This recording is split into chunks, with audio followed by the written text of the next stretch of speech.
Hello students, स्वागत है हमारे चैनल पर।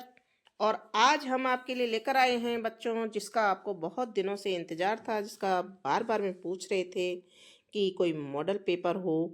तो हम लेकर आए हैं आपके लिए राजस्थान राज्य शैक्षिक अनुसंधान एवं प्रशिक्षण परिषद उदयपुर जार प्राथमिक शिक्षा अधिगम स्तर मूल्यांकन 2026 का जो पेपर बनाया है, मॉडल पेपर बनाया है। तो सब्जेक्ट गणित का पेपर हम कक्षा 5 के लिए लेकर आए हैं। तो कक्षा 5 के बच्चे देखने के लिए स्टूडेंट्स तैयार हो जाइए आप जल्दी से। यह पेपर कि आपका पेपर कैसा आने वाला है, बिल्कुल आप समझ लीजिए कि ऐसा कैसा इसी पैटर्न पर आधारित आपका पेपर आएगा। यहाँ पर देखिए, आकृति एवं स्थान की समझ, यहाँ पर अलग अलग अंक बाहर दिए हुए हैं। और जो आपका ये देखिए, यहाँ पर इसका अंकभार जैसे 21 दिया हुआ है, आकृति एवं स्थान की समझ का। ठीक है, ये पहला पार्ट है आपके पेपर का। पहला प्रश्न यहाँ दिया हुआ है, पहले प्रश्न को हम पढ़ लेते हैं। दीवार के सहारे सीढ़ी लगाने पर सीढ़ी तथा दीवार के मध्य बनने वाला कोण होगा। तो बच्चों, ये दीवार है और इसके सहारे एक सीढ़ी बनाई है, तो यहाँ पर इन दोनों के बीच में बनने वाला कोण कैसा होगा? न्यून कोण होगा। तो ये हम पहले आप हिंदी मीडियम वाले बच्चों के लिए बता रहे हैं, इंग्लिश मीडियम वाले बच्चों के लिए भी हम पेपर सोल्व करवाएंगे। तो यहाँ पर सही उत्तर होगा ब ऑप्शन, न्यून कोण। ठीक है, अब देखते हैं प्रश्न नंबर 2। यहाँ 1 सेंटीमीटर गुणा 1 सेंटीमीटर खानों वाला एक ग्रिड दिया गया है। इस ग्रिड पर 5 सेंटीमीटर लंबाई और 4 सेंटीमीटर चौड़ाई का आयत बनाकर उसका परिमाप एवं क्षेत्रफल ज्ञात कीजिए। तो यहाँ पर देखिए, हमने यहाँ पर 5 सेंटीमीटर लंबाई यानी कि यहाँ से शुरू किया है, तो 1 2 3 4 और 5, और चौड़ाई है 1 2 3 और 4। ठीक है ना, तो 4 सेंटीमीटर चौड़ाई वाला हमने ये आयत तैयार किया है और इसका परिमाप और क्षेत्रफल हम निकालेंगे। तो यहाँ देखिए कैसे निकाला है। आयत की लंबाई बराबर 5 सेंटीमीटर, चौड़ाई बराबर 4 सेंटीमीटर। तो आयत का परिमाप का सूत्र होता है 2 गुणा लंबाई प्लस चौड़ाई। तो 2 गुणा लंबाई की जगह 5 लिख देंगे, चौड़ाई की जगह 4 लिख देंगे सेंटीमीटर। 5 और 4 को जोड़ा तो 9 हो गया, 9 दूनी 18 सेंटीमीटर परिमाप होगा। और आयत का क्षेत्रफल का सूत्र होता है बच्चों लंबाई गुणा चौड़ाई, और लंबाई है 5 सेंटीमीटर और चौड़ाई है 4 सेंटीमीटर। तो 5 सेंटीमीटर और 4 सेंटीमीटर का गुणा किया, 5 चौक 20, तो क्षेत्रफल आ जाएगा 20, और सेंटीमीटर सेंटीमीटर का गुणा हो गया तो वर्ग सेंटीमीटर यहाँ पर आ जाएगा। ठीक है, फिर है दी गई त्रिविमीय आकृतियों का समतल पृष्ठीय जाल बनाइए।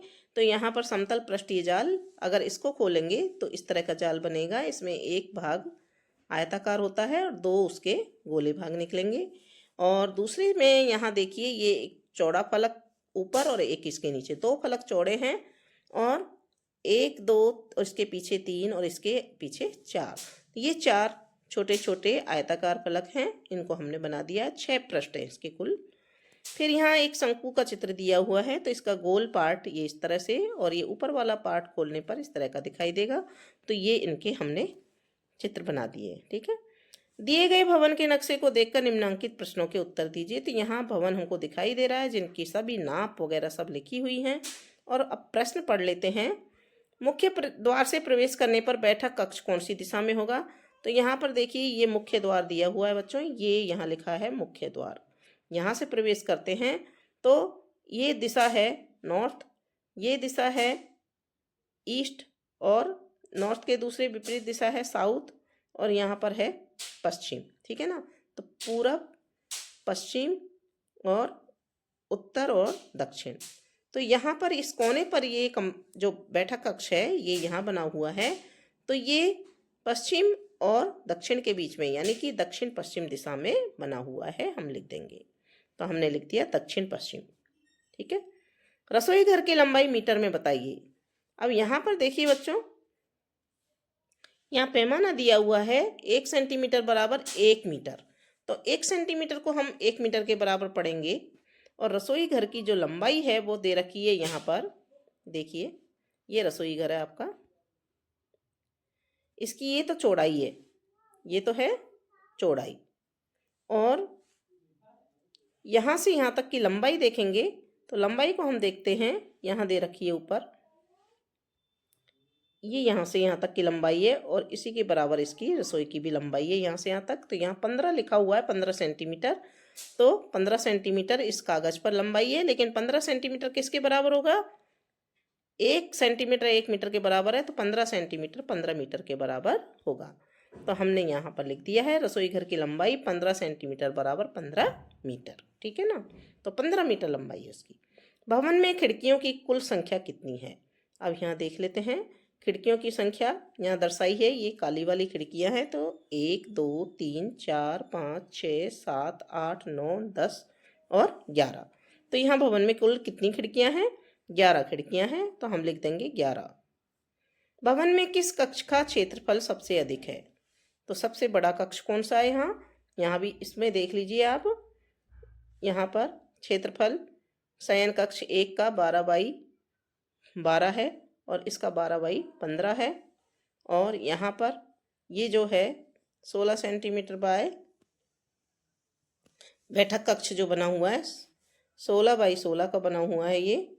और रसोई घर बनी हुई है आपकी 8 बाई 15 की। ठीक है ना, तो ये छोटी है, ये 12 बाई 12 का ये भी छोटा है, ये 15 बाई 12 का ये है। और एक बार इस बैठक को हम देख लेते हैं, 16 सेंटीमीटर और ये दिया हुआ है 40, 40 में से 12,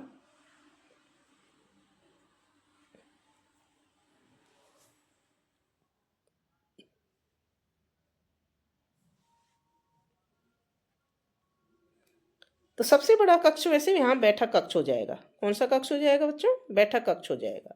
ठीक है ना, और इससे छोटा फिर शयन कक्ष 2 हो जाएगा, जिसकी एरिया है 12 बाई 12 गुणा 15 यानी कि 12। तो हमने यहाँ शयन कक्ष 2 लिखा है, लेकिन हम यहाँ पर बैठक कक्ष लिख देंगे कि बैठक कक्ष यहाँ से सबसे बड़ा है। ठीक है, फिर है अब दूसरा पार्ट इसका, संख्या ज्ञान की समझ। अंक बाहर है जिसका 9। ये 9 नंबर का पार्ट आएगा आपका। इसमें देखिए क्या क्या आएगा। सबसे पहले 5वां प्रश्न है, 69,079 को अंकों में लिखा जाएगा। तो 69,079 को अंकों में इस तरह से लिखा जाएगा। 100 ऑप्शन यहाँ पर सही है, 100 भर देंगे। छठा प्रश्न है, 3 रोटियों को 5 बच्चों में बराबर बांटने पर प्रत्येक बच्चे को रोटी का कितना हिस्सा मिलेगा? तो तीन रोटियों को बांटना है 5 बच्चों में, तो 3/5। यहाँ द ऑप्शन सही हो जाएगा। फिर आगे प्रश्न देखते हैं, कितने दशांश मिलकर एक पूर्ण इकाई बनाएंगे? तो दशांश यानी कि 1/10, जो 1/10 हिस्सा है, कितने मिलकर बनाएंगे पूर्ण? 10 हिस्से बनाएंगे। तो यहाँ 100 ऑप्शन सही हो जाएगा और यहाँ 100 लिख देंगे हम। ठीक है, अब देखिए प्रश्न नंबर 8, अंकों 4 6 0 7 2 में से प्रत्येक अंक का केवल एक बार ही प्रयोग करते हुए बनने वाली 5 अंकों की सबसे बड़ी एवं सबसे छोटी संख्या लिखिए। तो सबसे पहले सबसे बड़ी संख्या, इसमें क्या करेंगे, सबसे पहले बड़े अंक को लेंगे 7, उसके बाद 6, उसके बाद 4, उसके बाद 2 और इकाई पर 0 सबसे छोटा अंक होगा इकाई पर।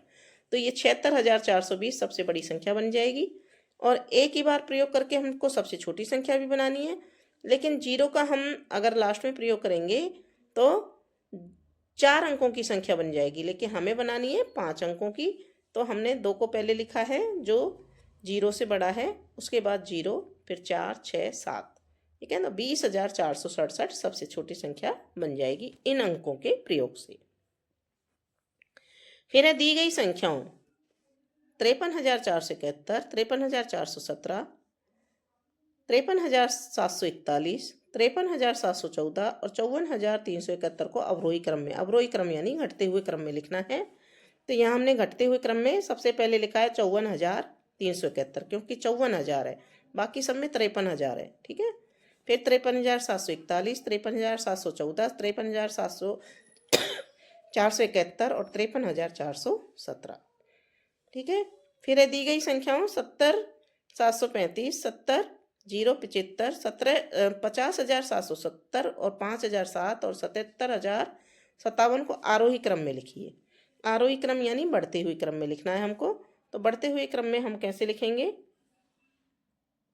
तो बच्चों ये नहीं लिखना है अपने को ये क्रम रखना है। सबसे पहले सबसे छोटी 5,007, फिर 50,770, फिर 70,075, 70,735 और 77,057 सबसे लास्ट में आ जाएगी।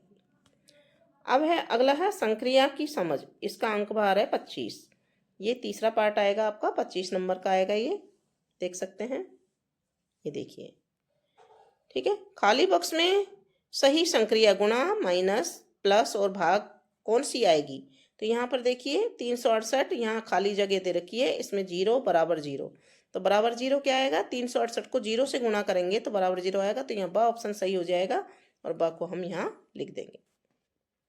फिर देखिए आगे, हरियाला और राजस्थान अभियान के अंतर्गत एक गांव में 5,665 बबूल, 8,707 नीम और 3,008 शीशम के पेड़ लगाए गए। बताइए उस गांव में कुल कितने पेड़ लगाए? तो बच्चों हमें पता चल गया है कि हमको जोड़ करना है यहाँ पर, तो हम कैसे करेंगे? बबूल के पेड़ 5,665, नीम के पेड़ 8,707, शीशम के पेड़ 3,008, इनको जोड़ देंगे तो कितना आ जाएगा? 17,377 पेड़ कुल लगाए। प्रश्न नंबर 11 है, एक न्यून पूर्वेन तथा परम मित्र अंक की सहायता से घटाइए। तो यहाँ हमको परम मित्र का उपयोग करते हुए इसको घटाना है। तो सबसे पहले देखिए क्या होगा, यहाँ 843 में से 376 को घटाना है। तो सबसे पहले हम इकाई का अंक 3 में से 6 को घटाएंगे, तो 3 छोटा है 6 बड़ा है अंक, इसलिए 3 में से 6 को हम घटा नहीं सकते। तो 3 में से 6 को नहीं घटा सकते, तो 6 का जो परम मित्र है, परम मित्र यानी कि जिसको जोड़ने पे 10 हो जाए, तो 6 का परम मित्र कौन है? 4। 6 का परम मित्र कौन है? 4 है। इस 4 को इस 3 में जोड़ देंगे, तो 4 और 3 कितने हो जाएंगे? 7। तो 7 को हम यहाँ लिख देंगे। और चूंकि यहाँ हमने परम मित्र का उपयोग किया है, इसलिए 4 के नीचे जो बाईं ओर की संख्या है, इसके 3 के इस 4 के नीचे एक न्यूनयन चिन्ह लगा देंगे। अब 4 के नीचे एक न्यूनयन चिन्ह लगा दिया, इसका मतलब 4 का मतलब क्या हो गया? 4 माइनस 1, यानी कि यहाँ हो गया हमारा 3। अब 3 में से हम 7 को घटाएंगे, तो 3 में से 7 जाता नहीं है, घटता नहीं है, इसलिए हम 7 का परम मित्र कितना है? 3। तो 3 को 3 में जोड़ देंगे। 3 को 3 में जोड़ते ही कितने हो गए? 6 हो गए। 6 को यहाँ लिख देंगे। अब यहाँ भी हमने परम मित्र का उपयोग किया है, इसलिए इसके बाईं तरफ 8 है, 8 के नीचे एक न्यूनयन चिन्ह लगा देंगे। एक न्यूनयन चिन्ह लगाते ही 8 का मतलब क्या हो गया? 7। तो 7 में से 3 गए तो 4 बच गए। तो इस तरह से इसमें से घटाएंगे तो कुल जो संख्या है 467 आ जाएगी। ठीक है, अब आगे सवाल नंबर देखते हैं 12। योगेश का वेतन 18,600 रुपये प्रति माह है, तो एक वर्ष में उसका कुल वेतन कितना होगा? हम जानते हैं एक वर्ष में कितने माह होते हैं? 12 माह होते हैं। क्योंकि योगेश का एक माह का वेतन है 18,600 और 12 माह का कुल वेतन कितना होगा? 18,600 गुणा 12 रुपये, और हमारा उत्तर आ जाएगा 2,23,200 रुपये। ठीक है, फिर देखिए आगे, निशा के पास 456 सेब हैं, तो बताइए निशा के पास कितने दर्जन सेब है? दर्जन में मात्रा बतानी है। एक दर्जन में 12 सेब होते हैं, क्योंकि एक दर्जन बराबर 12 होती है किसी भी चीज़ की संख्या। ठीक है, और कुल सेब हैं 456, तो 456 भाग 12 बराबर 38 दर्जन सेब उसके पास हैं। फिर देखिए प्रश्न नंबर 13, बॉक्स में सही अंक भरिए। तो यहाँ पर देखिए 6 और 8 दे रखा था, 6 और 8 को जोड़ने पर कितना हो गया? 14। 14 का 4 यहाँ लिखा हुआ है, तो ऊपर हासिल की हमने यहाँ लिख दी। अब यहाँ पर 0 लिखा हुआ था, तो एक में किसको जोड़ें कि 0 आ जाए? तो एक में 2 3 4, हम देखते हैं कि 9 को जोड़ते हैं। 1 और 9 कितने होते हैं? 10 होते हैं। तो 10 की 0 यहाँ लिख दी और 1 हासिल की यहाँ लिख दी। अब यहाँ नीचे 7 लिखा हुआ था और नीचे भी 7 लिखा हुआ था, तो कौन सी संख्या आ सकती है जिसमें यहाँ 7 आ जाए? तो 1 और 9 10 और 7 17, हमने यहाँ बॉक्स में 9 लिख दिया। ठीक है, अब यहाँ भी 17 की 7 नीचे आ गई, हासिल की 1 ऊपर आ गई। 1 और 7 8 और 8 16, तो यहाँ हम 6 लिख देंगे। इस बॉक्स में 6 आ जाए, तो 16 नीचे हो गया। ठीक है, अब है बूझो तो जाने। मैंने सोची एक संख्या, उसमें जोड़ा 10, यानी कि हमने कोई संख्या सोची है जिसमें हमने क्या जोड़ा है? 10। अब घटाया 10 उसमें से, फिर भी पाया 10।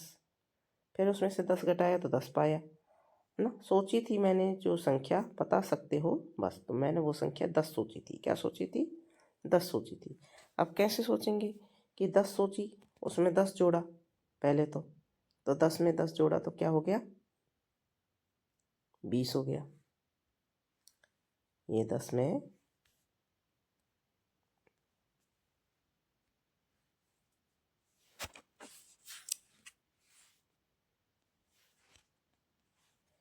हाँ देखिए इसको, मैंने यहाँ हल किया है। 10 संख्या सोची थी, क्योंकि 10 में 10 जोड़ा तो 20 हो गया, और 10 उसमें से घटाया तो 20 में से 10 घटाया तो वापस 10 आ गया, फिर भी पाया 10, तो इसलिए वो संख्या क्या है? 10 है। सवाल नंबर 14 है, दिए गए ग्रिड में 12-12 खानों को छायांकित करके बनाई जा सकने वाली सर्वसंभव आयताकार टाइलें बनाइए। तो यहाँ पर देखिए 12-12 खानों को छायांकित करना है, उसमें 12 खाने छायांकित होने चाहिए। तो हम एक तरीका तो इसमें क्या है, ये देखिए, एक तरीका तो है कि 6-6 टाइलों को 2 स्तंभ में, एक और ये 2, तो 2 गुणा 6 है ना, या फिर 6 गुणा 2, दोनों तरह से हम इनको लिख सकते हैं। 6 टाइलों को 2 स्तंभों में बांट लिया, या 2 स्तंभों को 6 टाइलों में रंग दिया, तो ये कुल 12 टाइल हो गई। फिर दूसरा तरीका है कि 3 लाइनों को रंग दें, 3 लाइनों को भर दें 4-4 टाइलों की, 1 2 3 4, और इधर 1 2 3, तो 4 गुणा 3, या फिर इसको क्या लिख सकते हैं, 3 गुणा 4। तो 2 तरीके हो गए। और फिर 2 तरीके यहाँ नीचे हो जाएंगे कि एक ही लाइन में एक एक टाइल को 12 टाइल तक भर दें, तो 1 गुणा 12, या फिर इसको और क्या लिख सकते हैं, 12 गुणा 1। तो ये तरीके हैं। अब आ जाता है अगला आपका भाग, मापन की समझ, जिसका अंक भार है 17। ये 17 नंबर का आएगा। इसमें प्रश्न नंबर 16 है, दिए गए बांटों की सहायता से कितने किलोग्राम चावल मिलेंगे। तो यहाँ 2 किलो, 1 किलो 3 किलो हो गया, और 500 ग्राम और 100 ग्राम 600 ग्राम हो गया। तो कुल कितने चावल मिलेंगे? 3 किलोग्राम 600 ग्राम। ठीक है। फिर आगे देखिए, रिक्त स्थानों की पूर्ति कीजिए। 3 घंटे बराबर कितने मिनट होंगे? तो यहाँ हमको भरना है, तो मैंने भरा 180। कैसे? 1 मिनट में 60 घंटे, 1 घंटे में 60 मिनट होते हैं। 60 और तो 3 में कितने होंगे, गुणा कर लो, चाहे 60 + 60 + 60, तो हो गए 180। ठीक है, गुणा करेंगे तो भी 180 आएगा, और जोड़ेंगे तो भी 180 आएगा।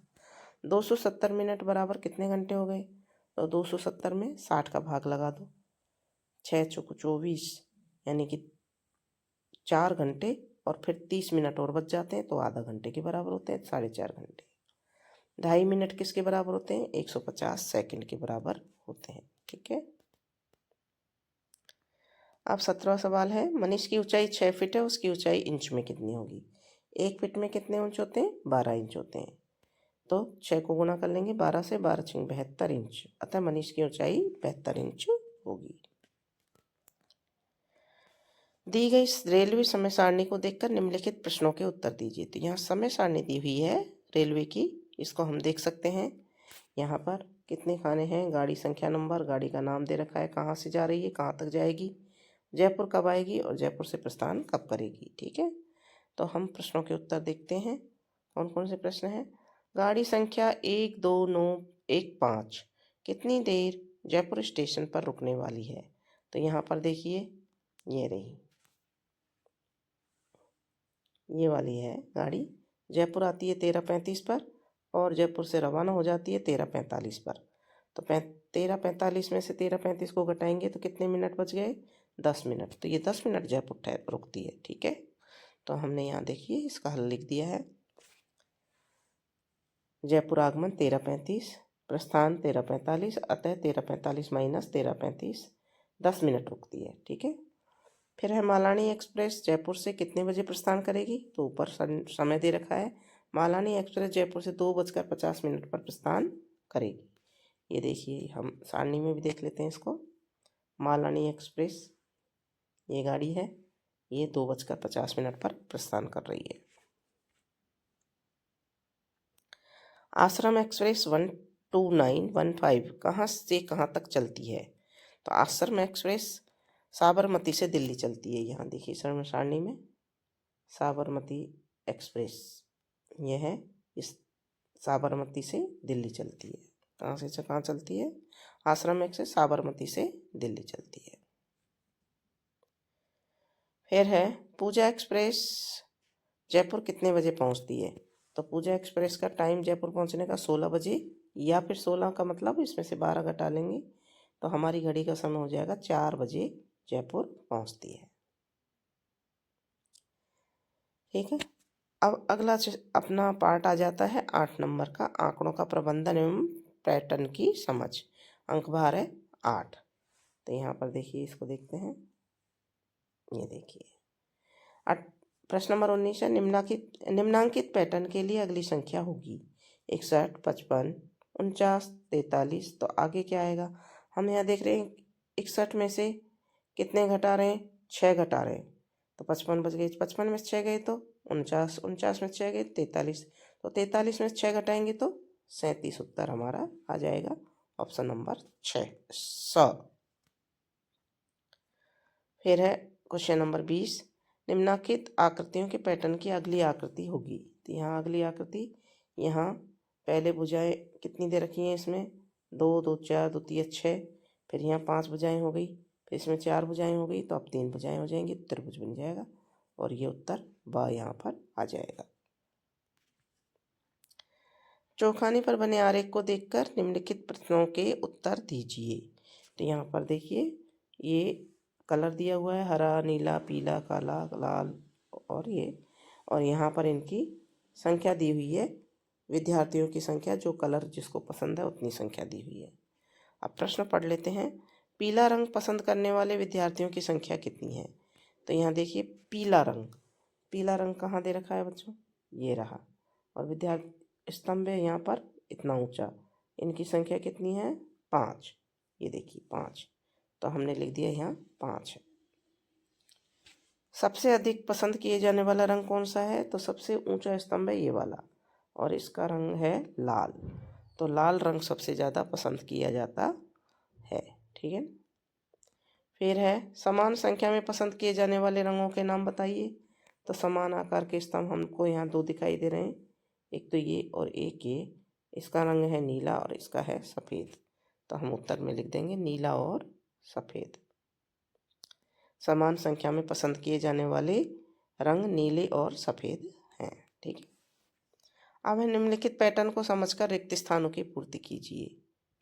तो यहाँ पर पैटर्न दिया हुआ है, यहाँ देखिए 1 गुणा 1 बराबर 1, 11 गुणा 11, यहाँ पर 1 बढ़ा दिया, यहाँ पर भी 1 बढ़ा दिया, 121। फिर 1 बढ़ा दिया वापस, तो 111 गुणा 111, 1 2 3 2 1। फिर हमने 1 यहाँ भरना था, तो हमने 1 और 1 बढ़ा दिया, तो 1111, 1111 गुणा कितना हो जाएगा? 1 2 3 4 3 2 1। ठीक है। फिर हमने वापस 1 बढ़ा दिया, 11111, 11111 हो गई, तो यहाँ आ जाएगा 1 2 3 4 5 4 3 2 1। ठीक है। फिर हमने 1 और बढ़ा दिया, दोनों तरफ 1 1, तो यहाँ भी संख्या बढ़ जाएगी, 1 2 3 4 5 6 5 4 3 2 1। ठीक है। तो इस तरह से इस पैटर्न को हम भर देंगे और इसी के साथ में आपका ये कंप्लीट पेपर हो जाता है। तो स्टूडेंट्स, पैटर्न है ये आपके पेपर का। इस पेपर को आप अच्छी तरह से समझ लीजिए कि किस प्रकार के आपके सवाल आने वाले हैं, और इन सवालों को आप समझ लेंगे तो आपका पूरा पेपर, यानी कि आपके पूरे में से पूरे नंबर 100% नंबर आएंगे, अच्छे नंबर आएंगे। तो प्रैक्टिस शुरू कर दीजिए, बार बार में देखिए इन सवालों को, और इन्हीं सवालों के जैसे आप सवाल अपनी किताब में से दूसरे हल कर सकते हैं। ठीक है। मिलते हैं अगले पेपर के साथ में। तब तक वीडियो को लाइक कीजिए और कमेंट बॉक्स में कमेंट ज़रूर लिखकर बताइए कि आपको पेपर कैसा लगा।